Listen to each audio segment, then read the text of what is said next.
Assalamualaikum warahmatullahi wabarakatuh. Selamat pagi semuanya. Apa kabarnya hari ini? Masih semangat ya belajarnya hari ini? Nah, sebelum belajar, marilah kita bersama-sama berdoa. Berdoa menurut agama dan kepercayaan masing-masing. Berdoa dimulai. Berdoa selesai. Hari ini kita akan belajar materi kelas 6 tema 7, subtema 2 pembelajaran 1 mengenai pemimpin idolaku.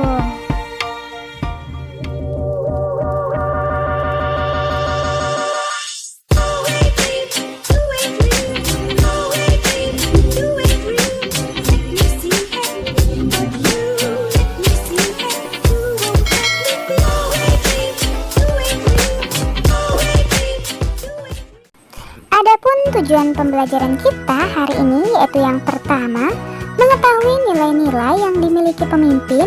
Yang kedua, mengetahui tugas dan manfaat lembaga. Yang ketiga, mengetahui struktur penyusunan pidato. Hari ini kita masuk ke subtema 2 pembelajaran pertama. Apakah kamu memiliki seorang pemimpin idola? Siapa pemimpin idolamu? Dan apa yang telah diperbuatnya sehingga ia dijadikan pemimpin idolamu? Ayo coba kalian pikirkan. Kamu sudah belajar tentang kepemimpinan dan nilai-nilai yang harus dimiliki. Di sekitar kita banyak pemimpin yang baik dan kita mengidolakannya. Apakah kamu memiliki pemimpin idola? Siapakah dia? Dan mengapa kamu mengidolakannya? Tulislah pemimpin idolamu dan nilai-nilai kepemimpinan yang mencerminkan pengamalan nilai-nilai persatuan dan kesatuan. Jangan lupa menuliskan contoh kegiatan yang telah dilakukannya ya. Misalnya, Kepala Sekolah Dr. Anjes Haji Muhammad Hanafi Siragar MSI. Karena beliau adalah kepala sekolah yang sangat berwibawa, tidak segan membantu guru-guru dan murid, serta banyak lagi yang lainnya. Diskusikan tulisanmu dengan tulisan teman satu kelompokmu. Adakah persamaan antara hasil tulisanmu dengan hasil tulisan mereka? Gabungkanlah nilai-nilai kepemimpinan tokoh idolamu dan nilai-nilai kepemimpinan yang dimiliki oleh pemimpin idola teman satu kelompokmu. Pilihlah 3 nilai kepemimpinan dan contoh kegiatannya yang patut diteladani. Tuliskan ketiga nilai tersebut pada kotak yang bertuliskan nilai dan tuliskan kegiatan yang telah dilakukannya pada kotak di sebelah kanan ya.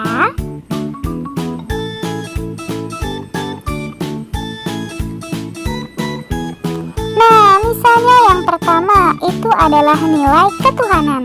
Contohnya, kegiatan yang pertama membaca Al-Quran sebelum belajar. Lalu sholat duha bersama di sekolah. Yang ketiga, membaca Yasin setiap setelah sholat. Nilai yang kedua yaitu nilai kemanusiaan. Kegiatannya yang pertama misalnya menghargai pendapat guru lain saat rapat, menjenguk guru lain yang sedang sakit, serta tidak membedakan suku, ras, dan agama. Untuk nilai kepemimpinan, silakan kalian temukan sendiri contoh kegiatan lainnya ya. Tulislah di bukumu masing-masing. Sampaikan hasil kerja kelompokmu kepada teman satu kelas. Apakah kamu melihat persamaan dan perbedaannya? Pemimpin idola dapat berasal dari berbagai kalangan. Diskusikan siapa saja para pemimpin idola teman sekelasmu. Apakah mereka bekerja di bidang politik, sosial, budaya, ekonomi, atau pendidikan? Catat hasil diskusimu. Kamu bisa mempelajari contoh yang diberikan. Nah, misalnya nama pemimpin idolanya yaitu Badru. Posisinya sebagai kepala desa. Dalam bidang apa? Tentu saja bidang politik. Prestasi yang telah dicapai yaitu menjalankan program budaya Tegur Sapa. Untuk yang lainnya, silakan kalian tuliskan nama pemimpin idola kalian, posisinya apa, dan dalam bidang apa, serta prestasi yang yang telah dibuatnya. Pemimpin idola memiliki nilai-nilai yang terlihat dalam kegiatan kesehariannya. Sebaliknya, kita banyak belajar dari para pemimpin yang menjadi pujaan atau idola kita. Kamu bisa menuliskan tokoh idolamu, lembaga tempatnya bekerja, tugas dan manfaat kelembagaan pada tabel berikut. Perhatikan contoh yang ada sebelum mengerjakan tugasmu. Misalnya, pemimpin idola adalah dokter. Kelembagaannya yaitu rumah sakit sebagai kelembagaan sosial. Tugasnya merawat warga yang sakit, memberi penyuluhan kesehatan, dan seterusnya. Manfaatnya, tempat warga berobat, tempat warga mendapatkan obat, dan seterusnya. Nah, silakan kalian mengikuti contoh berikut ini ya.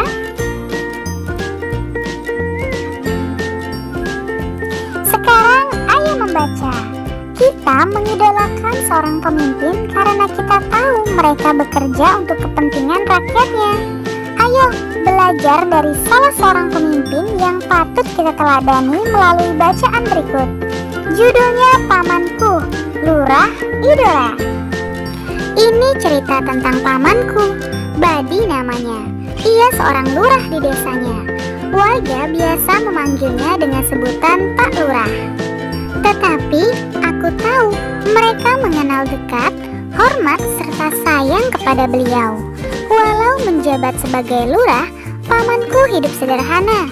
Gaji dan fasilitas yang diperolehnya tidak digunakan untuk kepentingan pribadinya. Rumahnya tetap mungil, sederhana, hanya berlantai semen. Ah, untuk apa rumah mewah berlantai keramik? Yang penting bersih dan nyaman saja. Lantai semen justru terasa lebih dingin kan? Ujarnya ketika aku mengomentari rumahnya. Ternyata dari cerita bibi aku tahu paman menyisihkan gajinya justru untuk meningkatkan kesejahteraan warganya. Dibangunnya balai belajar sederhana untuk tempat warga belajar membaca. Paman ingin warganya maju. Ia ingin warganya melek informasi. Membaca merupakan salah satu cara untuk membuka pintu informasi. Bergantian dengan bibi, di sore hari, paman mengajar membaca di balai belajar. Ia sabar dan penuh canda, sehingga warga tak sungkan belajar dengannya.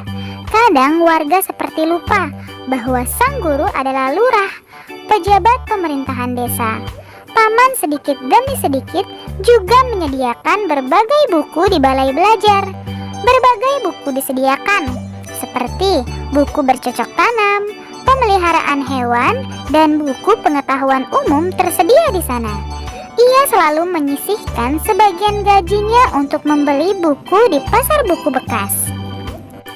Bukan hanya memikirkan kesejahteraan warganya, pamanku juga selalu bermusyawarah dengan warga sebelum menentukan kebijakan. Aku ingat pernah sekali waktu sekelompok investor datang menemui paman. Mereka ingin membangun toko swalayan di desa.